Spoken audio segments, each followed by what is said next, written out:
వెంకటేశ్వర వ్రతకల్పం మొదటి అధ్యాయం. శ్రీ భగవాన్ వాచ. కలియుగంలో ఒకానొక శుభ ముహూర్తాన సాక్షాత్ భూలోక వైకుంఠమే అయిన తిరుమల కొండపై విశ్వపతి అను భక్తునికి శ్రీనివాసుని రూపంలో వెలసి శ్రీ వెంకటేశ్వర స్వామిగా భక్తులచే కొలవబడుతున్న శ్రీమన్నారాయణుల వారు శ్రీ వెంకటేశ్వర వ్రతకల్పంగా ప్రసిద్ధి నొంది ఈ వ్రతం గురించి గ్రంథం రచించవలసిందిగా అనుజ్ఞవిచ్చి ఈ విధంగా చెప్పసాగారు. ఓ ఈ విష్ణుప్రియ విశ్వపతి నామధేయ, నా ప్రియభక్తుడవైన నీకు ఇప్పుడు ఒక విశేష వ్రతకల్పం గురించి వివరిస్తున్నాను. ఎంతో సులభతరమైన కలియుగంలో మానవులు తమ తమ పూర్వజన్మ ఫలాలను అనుభవిస్తూ తిరిగి అనేక పాపకర్మలను సంగిస్తూ అనేక కష్టాల పాలవుతున్నారు. వీరిలో నా భక్తులైన కొందరు వారి వారి కష్టాలను నివారించవలసిందిగా నన్ను వేడుకుంటున్నారు. ఎన్నో వ్యయ ప్రయాసల కోర్చి తిరుమల యాత్ర చేసి నన్ను దర్శించుకుంటున్నారు. ఈ నా భక్తుల అంటే నాకు అత్యంత ప్రియం. నా మీదే పూర్తి భారం వేసి ధర్మపథంలో జీవితం గడిపే వారి బాధ్యత నేనే వహిస్తాను. ఇప్పుడు నేను వివరిస్తున్న ఈ వ్రతం శ్రీ వెంకటేశ్వర వ్రతకల్పం అనే పేరుతో ప్రసిద్ధి పొందగలదు. ఈ వ్రతం నాకు అత్యంత ప్రియమైన ఈ శ్రీ వ్రతాన్ని భక్తి శ్రద్ధలతో ఎవరైతే ఆచరిస్తారో వారి బాధలన్నీ తక్షణం నివృత్తి కాగలవు. ఈ వ్రతము ఎవరైనను ఎప్పుడైనను ఆచరించవచ్చును. ప్రత్యేకించి మార్గశిర మాఘ కార్తీక మాసముల యందు గాని, పౌర్ణమి పంచమి సప్తమి ఏకాదశి తిథుల యందు గాని, శ్రావణ స్వాతి నక్షత్రాల రోజు యందు గాని ఆచరించిన మిక్కిలి ఫలదాయకములు. ఈ కలియుగంలో నా భక్తులైన మీరు అనుభవిస్తున్న కష్టాలన్నీ నాకు తెలియను. మీకు ఇప్పుడు ఏ కష్టం కలిగినా, ఏ ఆర్థిక సమస్యలు గాని, ఆరోగ్య సమస్యలు గాని, ఉద్యోగ వ్యాపార సమస్యలు గాని కలిగి మనశ్శాంతి లేనప్పుడు ఈ వ్రతం ఆచరించిన ఎడల తక్షణమే మీ కష్టాలన్నీ తొలగిపోగలవు. మరియు మీకు మీ ఇంట ఏ శుభకార్యం తలపెట్టినను ఈ వ్రతం ఆచరించిన ఎడల ఆ శుభకార్యము నిర్విఘ్నముగా జరిగి 1000 రెట్లు శుభప్రదము కాగలదు. ఈ వ్రతం ఆచరించిన వెంటనే సకల శుభ శాంతులు అష్టైశ్వర్యాలు లభించగలవు. ఉదయమున గాని సాయంకాలం నందు గాని ఈ వ్రతం ఆచరించవచ్చును. ఈ వ్రతం 5 అధ్యాయములతో కూడినది. ఈ 5 అధ్యాయములను భక్తితో పఠించవచ్చును. మీ స్వగృహమునందు గాని, వసతి గృహమునందు గాని, నా ఆలయమునందు గాని, ఏ పుణ్యక్షేత్రమునందు గాని, నదీ తీరమున గాని ఈ వ్రతము ఆచరించవచ్చును. మీరు వీలైన ఎడల మీ బంధుమిత్రులందరినీ ఆహ్వానించి ఈ వ్రతం ఆచరించే మిక్కిలి శ్రేయోదాయకం. ఈ వ్రతం ఆచరించిన వారికి, విన్న వారికి, ఇది ప్రసాదమును భక్తితో స్వీకరించిన వారికి అష్టైశ్వర్యములు కలుగును. ఈ వ్రతమును పూర్వకాలమున నా ప్రియ భక్తుడైన ఎందరో మునీశ్వరులు ఆచరించి ఎన్నో దివ్యాశిస్సులు పొందినారు. భూలోకవాసులైన మీ అందరికీ ఈ వ్రతం మిక్కిలి ఆనందప్రదాయమై అనేక శుభములు కలుగజేయును. ప్రశాంత మనస్సుతో నన్నే తలుచుకుంటూ ఈ వ్రతం ఆచరించినచో వ్రత ఫలం మిక్కిలిగా ఉండగలదు. ఈ వ్రతం ఆచరించు వివిధముగా మిక్కిలి సులభ ఫలము. కలియుగంలో మీకు గల కష్టాలన్నీ నాకు తెలుసును. అందువలనే అత్యంత కఠోర నిష్ఠతో చేసే తపస్సులకు యజ్ఞయాగాదులకు నిచ్చు ఫలము కేవలం ఈ వ్రతం ఆచరించుట వలన మీరు పొందుదురు. ముందుగా వ్రతం ఆచరించు ప్రదేశమును చక్కగా శుభ్రపరచుకోవలను. మండపమును ఏర్పాటు చేసుకునమని నా ప్రియ భక్షకులైన శ్రీదేవి భూదేవులతో కూడి ఉన్న నా పటమును మండపంపై ఉంచవలను. మండపమును గోడకు ఆంచి ఉంచవచ్చును. మీకు ప్రియమైన ఇతర దేవతల పటములు కూడా ఉంచుకోవచ్చును. నవగ్రహ దేవతలను, అష్టదిక్పాలకులను ఆవాహన చేసుకోవలను. లేదా వారందరికీ మనస్సులోనే నమస్కరించవచ్చును. ముందుగా పసుపు వినాయకుని పూజింపవలను. అటు తరువాత ఈ వ్రతమందలి 5 అధ్యాయములు భక్తి శ్రద్ధలతో పఠించవలను. ఇది ప్రథమాధ్యాయము.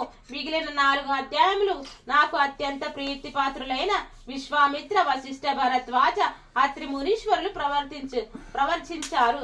ఈ 5 అధ్యాయములు పఠించిన తర్వాత నాకు ప్రియమైన స్తోత్రాలను పఠించవచ్చును. ప్రతి అధ్యాయమునకు చివర గోవింద గోవింద గోవింద అని 3 సార్లు స్మరించవచ్చును. ఈ కలియుగంలో సామాన్య మానవులైన మీ అందరి కష్టాలు నాకు తెలుసును. కావున మరొక విశేషము కూడా చెప్తున్నాను.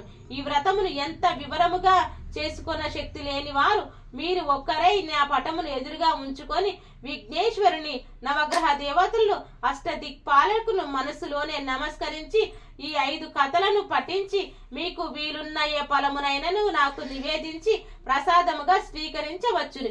ఈ విధముగా చేసినా కూడా మీ కార్యసిద్ధి కలుగును, మీ కష్టాలన్నీ తొలగిపోవును, మీకు సకల శుభాలు కలుగును. ఎవరైతే ఈ విరతం అత్యంత భక్తి శ్రద్ధలతో ఆచరిస్తారో వారి గృహమునకు స్వయంగా నేనే ఏదో రూపంలో వచ్చి ప్రసాదాన్ని స్వయంగా స్వీకరిస్తాను. నా అనుగ్రహం మీ అందరి యందు ఎల్లప్పుడూ ఉంటుంది. శ్రీ స్వామివారి తిమ్మరాజు విశ్వపతి రామకృష్ణమూర్తి విశ్వపతి అను భక్తునికి ఈ విధంగా తనకు అత్యంత ప్రీతికరమైన తానెల్లప్పుడూ నివసించే తిరుమల కొండపై ఈ వ్రత విధానమును అనుగ్రహించారు. కలియుగ వాసులైన మనమందరమును ఈ వ్రతం ఆచరించి శ్రీ వెంకటేశ్వర స్వామి వారి అనుగ్రహమును పాత్రులు కావలను. ఈ వ్రతం ఆచరించినచో మన కష్టాలన్నీ తొలగిపోయి అనేక శుభ ఫలితాలు పొందవచ్చును. గోవింద గోవింద గోవింద. 1వ అధ్యాయం సంపూర్ణం.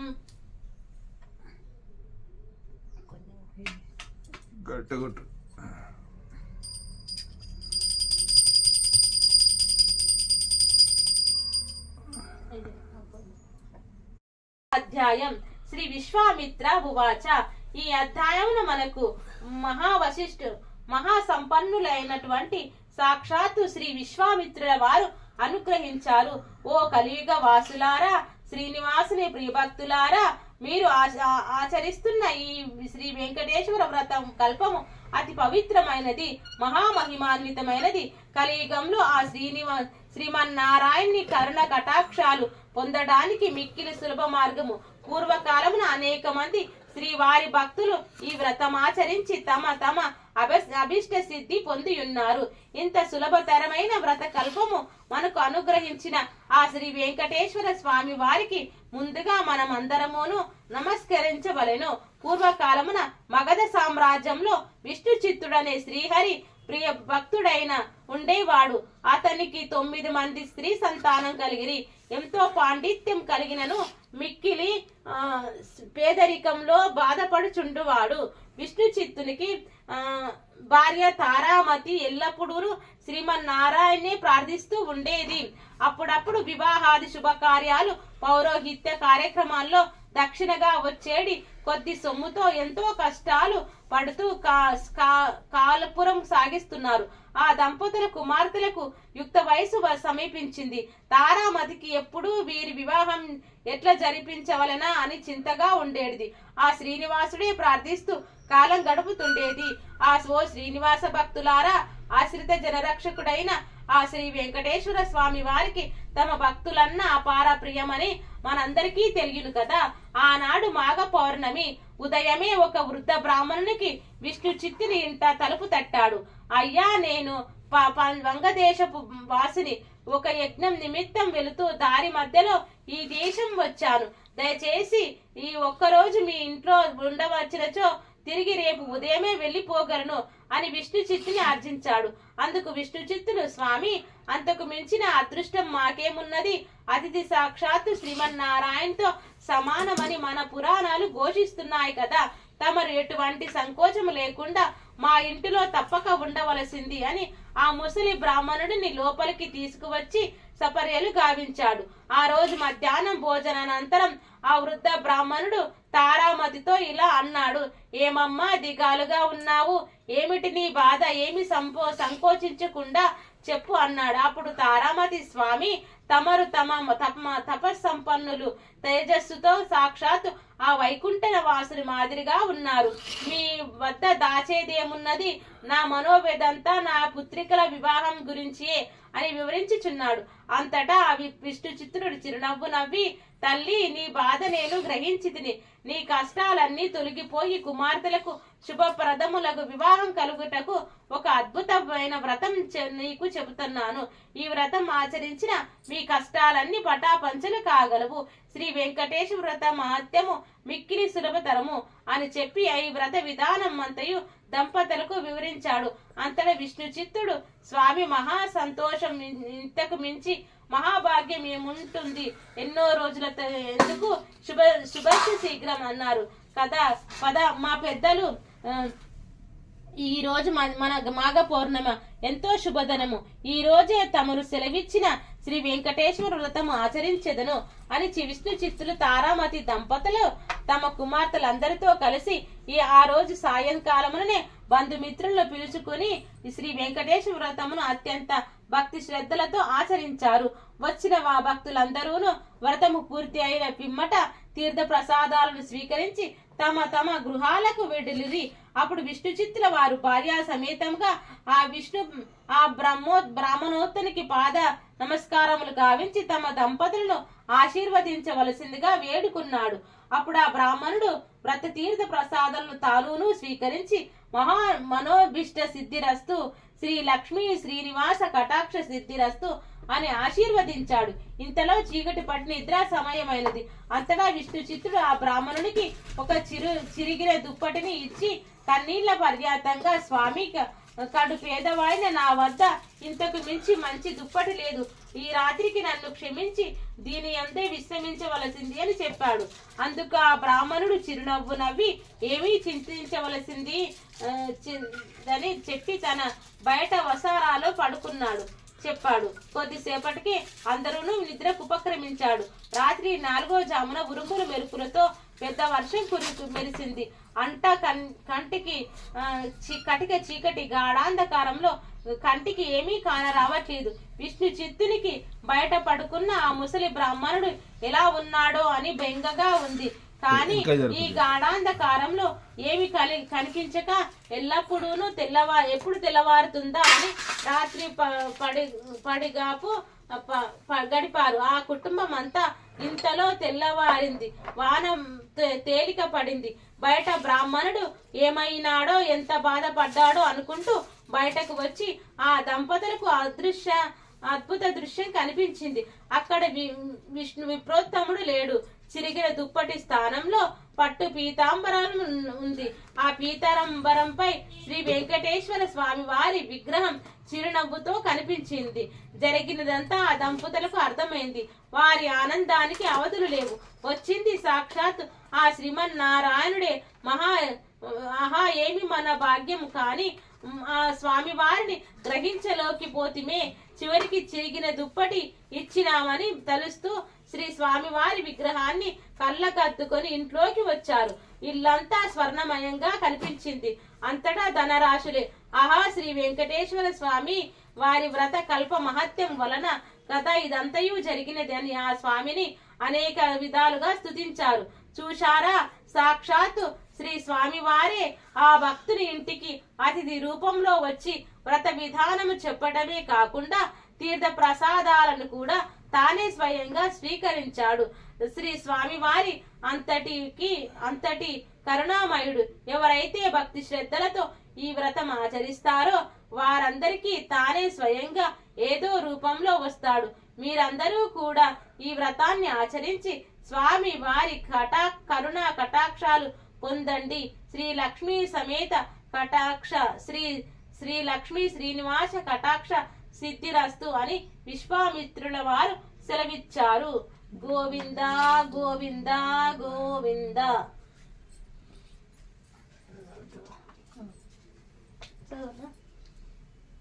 ఆర్తి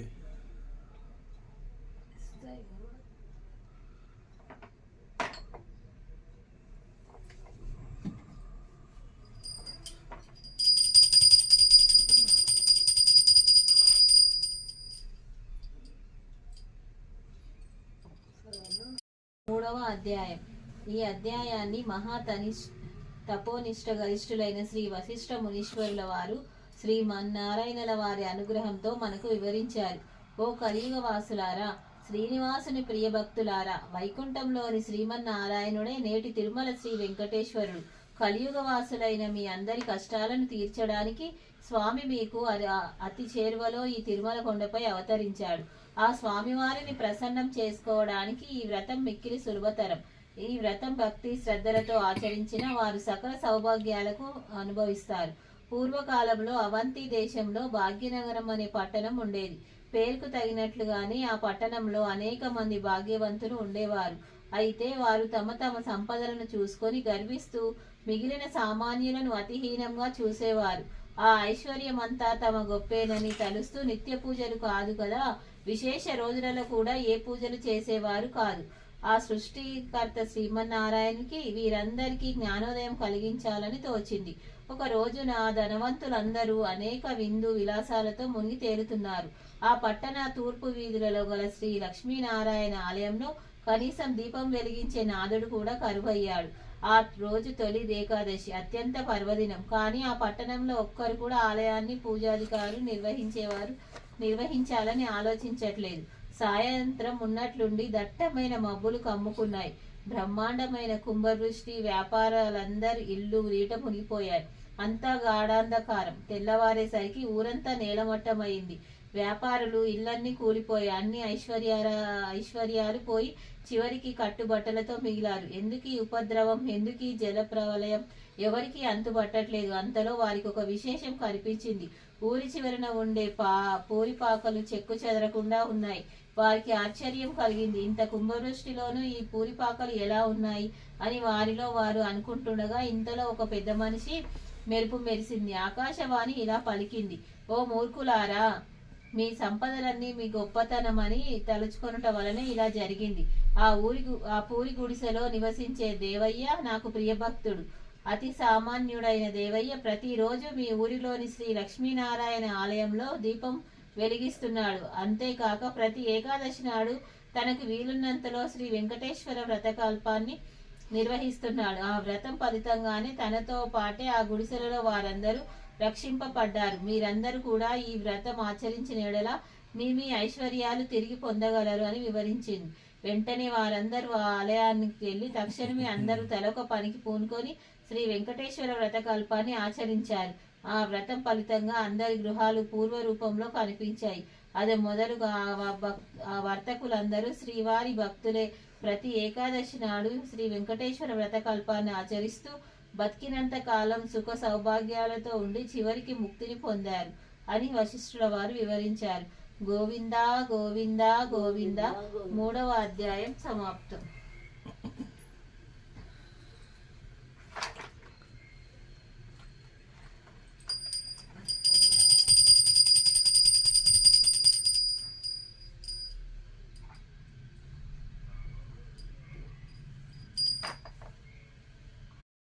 అధ్యాయం.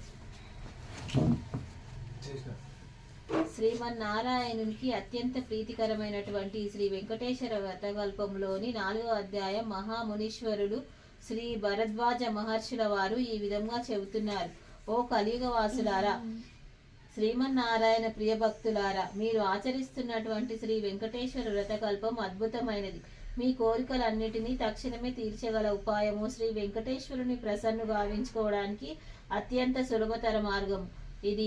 మీ అందరినీ అనుగ్రహించడానికి సాక్షాత్తు ఆ వైకుంఠవాసుడే కలియుగంలో తిరుమల కొండపై శ్రీనివాసునిగా వెలిశాడు.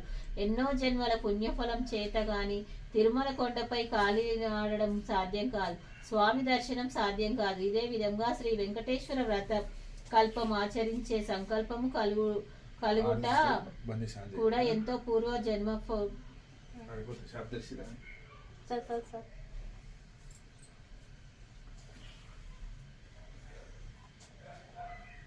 ఎన్నో జన్మల పుణ్యఫలం చేత గాని తిరుమల కొండపై కాలి ఆడడం సాధ్యం కాదు, స్వామి దర్శనం సాధ్యం కాదు. ఇదే విధంగా శ్రీ వెంకటేశ్వర వ్రత కల్పము ఆచరించే సంకల్పము కలుగుట ఎంతో పూర్వజన్మ పుణ్యఫలం వలనే కాని సాధ్యం కాదు. ఆచరిస్తున్న వారు, కథలు విన్నవారు, ప్రసాదం స్వీకరించిన వారు శ్రీవారి కృపకు పాత్రులై ఎంతో మహాభాగ్యం పొందుదురు. పూర్వకాలమున నగరి అనే గ్రామంలో ధనగుప్తుడనే వ్యాపారుడు ఉండేవాడు. అతడు మహాలోభి. ఎంత ఐశ్వర్యం సంపాదించినను అతని లోభితనము అంతు లేకుండెను. ఈ ఐశ్వర్యం అంతయు తన గొప్పే అనుకొని విర్రవీగేవాడు. ఎంతటి వారైనను ఈ అహంకారమే గదా అదో పాతాళానికి త్రోసివేయును. ధనగుప్తుని భార్య కాంతిమతి మాత్రం ఎంతో భక్తి శ్రద్ధలతో కలిగి ఉండేది. వారికి 3 పుత్రికలు. చివరి పుత్రిక అయిన కుమారికి దైవభక్తి ఎక్కువగా ఉండేది. ఎల్లప్పుడూ శ్రీనివాసునే తలుస్తూ ఉండేది. తండ్రికి తెలియకుండా వీలున్నప్పుడల్లా శ్రీ వెంకటేశ్వర స్వామి వారి ఆలయానికి వెళ్ళి స్వామిని దర్శించుకొని వస్తుండేది. ఇంటికి తీసుకువచ్చిన ప్రసాదాన్ని అందరూ స్వీకరించిన తండ్రి మాత్రం ఎప్పుడు తీసుకునేవాడు కాదు. భర్త యొక్క ప్రవర్తనను కాంతిమతి మిక్కిలి చింతించుచుండెను. ఒక రోజు కుమారి తన స్నేహితుల ఇంట శ్రీ వెంకటేశ్వర వ్రతము జరుగుతున్నది తెలుసుకొని తను కూడా వ్రత కథలన్నీ వినదామని వెళ్ళింది. వ్రతం పూర్తి అయ్యేసరికి మిట్ట మధ్యాహ్నం అయ్యింది. ప్రసాదము తాను స్వీకరించిన కొంచెము పొట్లంను కట్టించుకొని ఇంటికి బయలుదేరింది. మార్గ మధ్యమున వచ్చేసరికి ఎండ తీవ్రత ఎక్కువైంది. ఎక్కడైనా కొంచెం దాహం తీర్చుకుందామని తలచగానే ఆ పక్క వీధిలోనే తన తండ్రి అంగడి ఉందని గుర్తొచ్చింది. ఆ అంగడికి వెళ్లి ఈ వ్రతం గురించి తండ్రికి చెప్పకుండా నీళ్లు అడిగి తాగింది. తండ్రి కోపగించుకుంటాడనే భయంతో కంగారుగా దాహం తీర్చుకొని వడివడిగా ఇంటి దారి పట్టింది. ఈ హడావిడిలో కుమారి ప్రసాదం పొట్లం దుకాణంలోనే మర్చిపోయి వదిలేసింది. ఇంతలో ఆ బజార్లో ఒక్కసారి అలజడి మొదలైంది. ప్రజలందరూ ఆహాకారాలు పెడుతూ పరిగెడుతున్నారు. పెద్ద అగ్ని ప్రమాదం సంభవించి ఆ వీధిలోని అంగళ్ళు అగ్నిదేవుని ప్రతాపానికి ఆహుతి కాసాగాయి. అసలే మిట్ట మధ్యాహ్నం, దానికి తోడు తీవ్రమైన వడగాలి. ధనగుప్తుడి శరీరం భయంతో కనిపించింది. ఇంకొద్ది క్షణాల్లో తన కళ్ళ ఎదుటే తన అంగడి కూడా బూడిద కావలసిందే. ఈ ఆలోచనతో చేతులు వణికిపోతున్నాయి. అంగడి నుంచి అందరూ బయటకు పరుగులు తీశారు. కానీ తను ఉండిపోయాడు. విడిచిపోబుద్ధి కావట్లేదు. ఉంటే తను మసైపోగలడు. ఈ కంగారులో చేతికి ఏదో పొట్లం తగిలింది.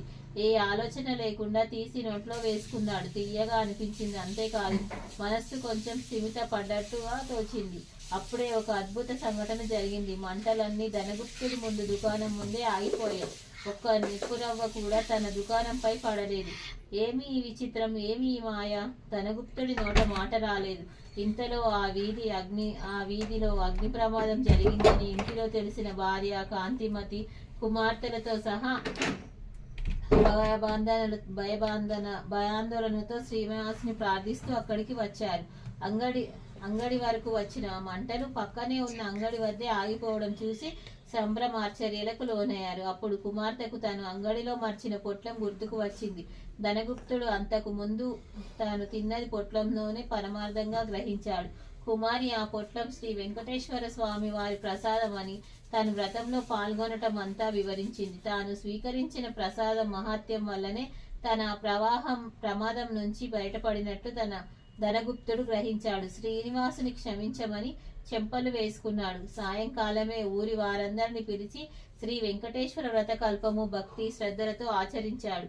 అప్పటి నుంచి ఆ వర్తకుడు పూర్తిగా స్వామివారి సేవలకై శేష జీవితాన్నంతా గడిపి చివరికి ముక్తిని పొందాడు. కేవలం ప్రసాదాన్ని స్వీకరించినంతనే అంత ఆపద నుంచి బయటపడ్డాడో చూశారు కదా. ఈ వెంకటేశ్వర వ్రత మహత్యము అంతటి అద్భుతమైంది.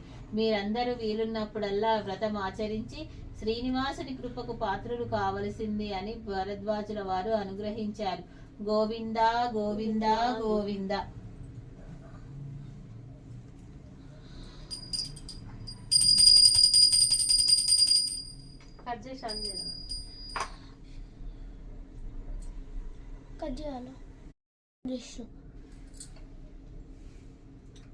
ఐదవ అధ్యాయం.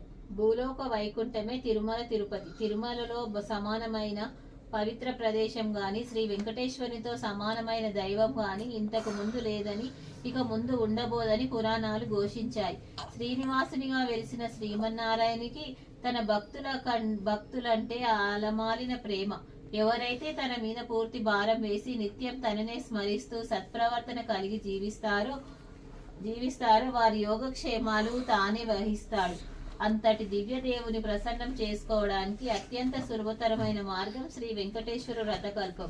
ఈ అద్భుత వ్రతకల్పంలోని 5వ అధ్యాయాన్ని మహా తపస్సంపన్నులైన శ్రీ ఆత్రి మహర్షుల వారు ఇలా అనుగ్రహించారు. నాయనలారా, శ్రీనివాసుని ప్రియభక్తులారా, కలియుగవాసులైన మీ అదృష్టం చెప్పనలని కాదు. కృత త్రేత ద్వాపర యుగాలలో ఎంతో కఠోర నియమ నిష్టలతో ఆరాధిస్తే గాని ప్రసన్నం కాని శ్రీమన్నారాయణుడు కలియుగంలో కేవలం నామస్మరణతోనే మిమ్మల్ని అనుగ్రహిస్తాడు. ఆర్తితో పిలిచిన వారికి చెంత తక్షణం ఉంటాడు. అంతటి కరుణామూర్తి శ్రీనివాసుడు. తిరుమల క్షేత్రమంతా సాలగ్రామమే. ఆ పవిత్ర కొండపై మీరు వేసే ప్రతి అడుగు ఎన్నో జన్మల పుణ్యఫలం. పూర్వకాలంలో కౌమార దేశంలో మిత్రుడనే చాకలి ఉండేవాడు. అతడు తన కులవృత్తి నిర్వహిస్తూ వీలున్నంతలో దాన ధర్మాలు గావిస్తూ ధర్మపరంగా జీవిస్తుండేవాడు. కానీ అతడి దిగులంతా అతనికి ఉన్న అవిటితనమే. కాలు అవిటిది అవడం చేత ఉతికిన బట్టలను మూటలు కట్టి ఇంటింటికి తిరిగి ఇవ్వడం చాలా కష్టంగా ఉండేది. దానికి తోడు గంపడు సంసారం. కష్టపడకపోతే పూట గడవదు. ఎల్లప్పుడూ శ్రీనివాసుని ప్రార్థిస్తూ ఉండేవాడు. ఏదో ఒక రోజున స్వామి తనను కరుణిస్తాడనే నమ్మకంతో జీవనం సాగిస్తున్నాడు. భక్తజన సులభుడైన శ్రీమన్నారాయణుడు ఇదంతా గమనిస్తూనే ఉన్నాడు. ఎవరికైనా వారి పూర్వజన్మ కర్మ నివృత్తి అయ్యే సమయానికి శ్రీనివాసుడే ఏదో రూపంలో వచ్చి తన భక్తులకు తప్పక ఆదుకుంటాడు.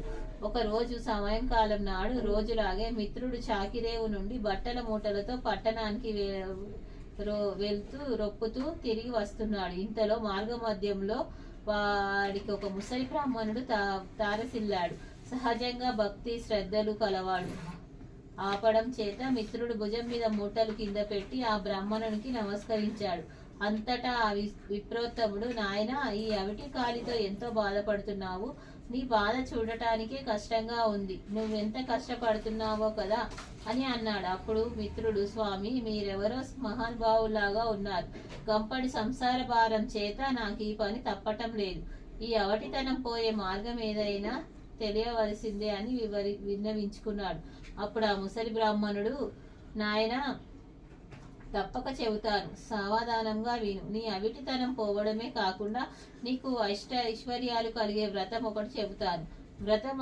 వ్రతం ఆచరించిన మరుక్షణమే నీకు 1000 వరహాలు లభిస్తాయి. అయితే ఒక షరతు, అందులో సగం నాకు సమర్పించాలి.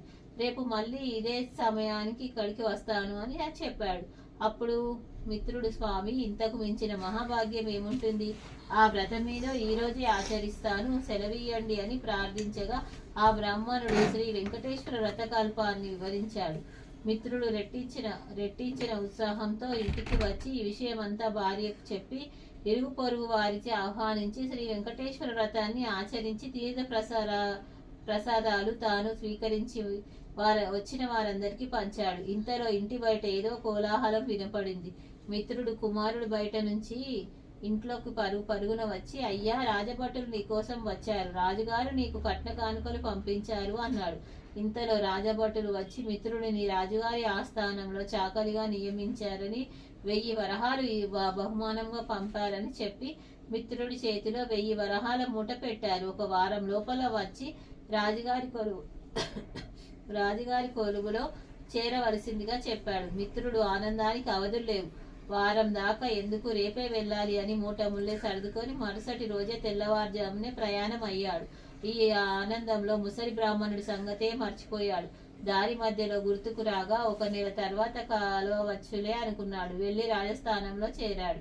నెలలు రోజులు గడుస్తున్నాయి. ఆ బ్రాహ్మణుడికి ఇచ్చిన మాట పూర్తిగా మర్చిపోయాడు. అంతే, బ్రాహ్మణ రూపంలో వచ్చిన ఈ స్వామి వారికి కోపం వచ్చింది. మానవ నైజం అంతేనని అనుకున్నాడు. శ్రీ స్వామివారు తన మహాత్యం తెలియజెప్పాలని నిర్ణయించుకున్నాడు. అంతే, ఆ మర్నాడే రాజస్థానంలోని రాణిగారి నగలు మాయమయ్యాయి. ఆ బాబాండం మిత్రుడి మీద పడింది. మిత్రుడికి కఠిన కారాగార శిక్ష పడింది.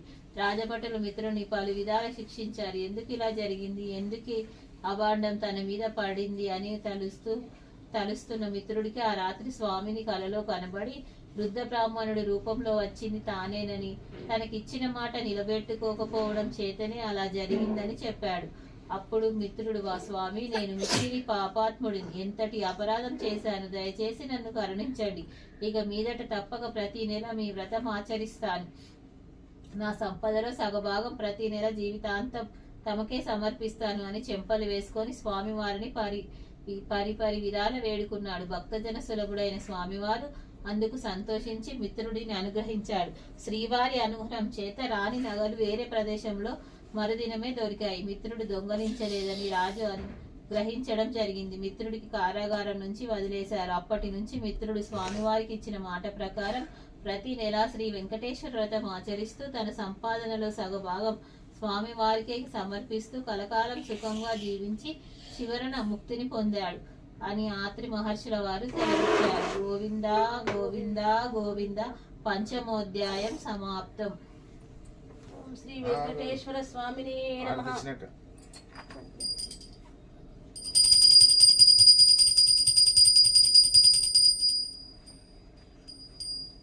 ఇప్పుడు